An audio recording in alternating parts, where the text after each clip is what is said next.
Hey guys, this is Cassie here to talk to you about health. Getting right to the point, my idea is a little bit different than some other people's. I've been taking some community college biology classes that allow me to see some really lost people out there. Some people who are trying to get into the medical profession and will, even though they can't figure out what's wrong with the body, they can't figure out basic nutrition. For me, basically, it comes down to the three legs: nutrition, sleep, and exercise. Those are all very important, and some of us know some things about it and are hypocritical anyway, like myself, but we don't follow it. But I figure there's lots of people out there who just don't know enough. It really helps to be informed. It helps to remind yourself of these things. So for me today, I'm just gonna talk about the first one, nutrition. It's sort of my passion, the one that I struggle with the most.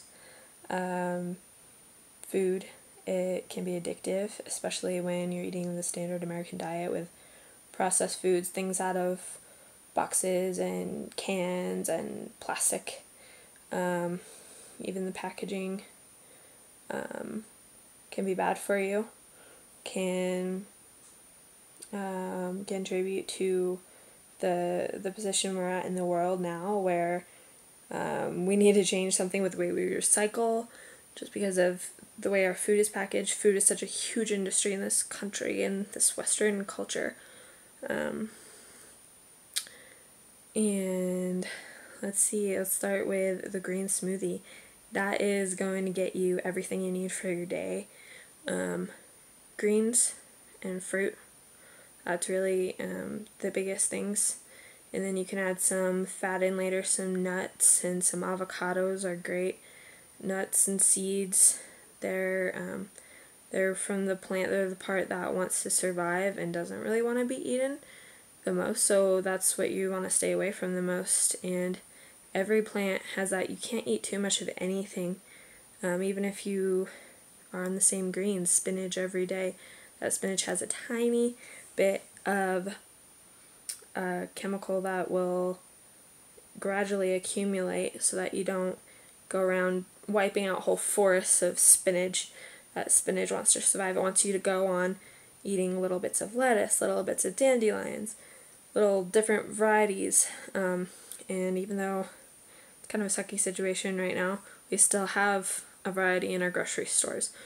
They may be low quality, they may not be organic or affordably organic, may cost twice as much. You have to pay that up front, so you're not paying later for your health bills. But there's kale, there's collards, there's parsley, cilantro, and you just want to get a little bit of that every day. Chlorophyll is one of those things where they're trying to push it to make it a vitamin.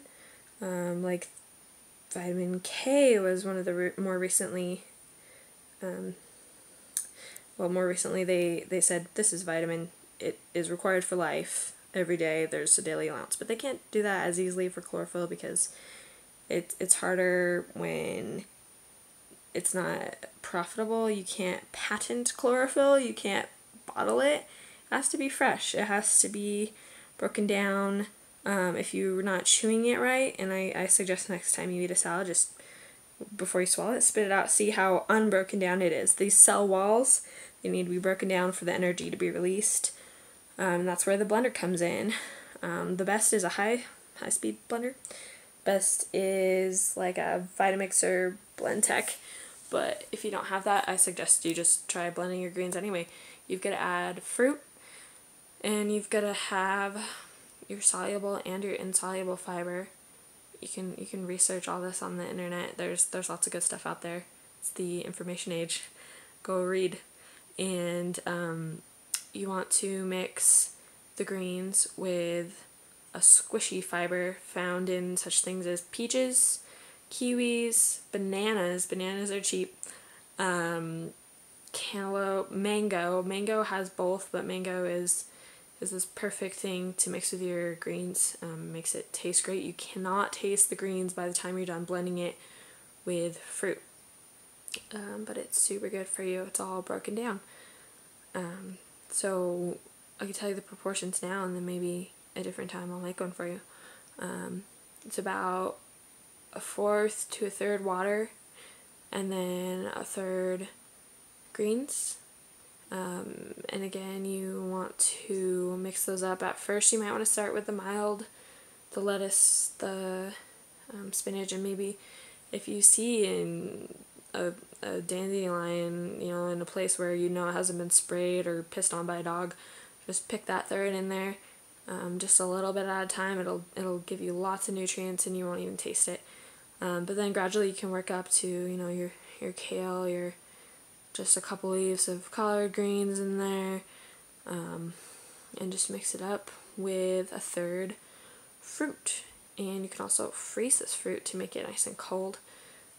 If you have a strong enough blender, like the Vitamix or Blendtec, those are really some of the only ones on the market that are great, and they're like $300 for one of those, or you can win it off of some website or something. But those will handle frozen fruit great, and it'll make like a frosty ice cream kind of thing.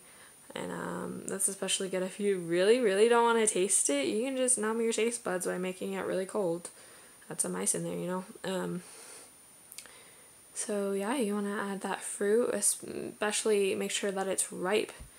That's a problem, especially if you're not getting it organic.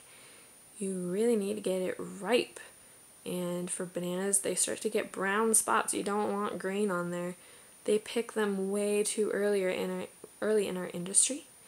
It's like taking a baby that's supposed to be in the womb for 9 months out at, you know, the first trimester. That's what they do, and then they spray it with chemicals to make the color come, to ripen it artificially, and still by the time it gets to you, you probably want to have most of the things out for like a week.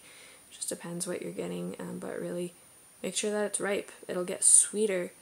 It'll get digestible. That's the whole point of the green smoothie, is you can digest it. Digestion starts with the teeth, and the blender is starting that for you. Another idea is you can spit in your smoothie and work that up, get it in there, and it's already being broken down.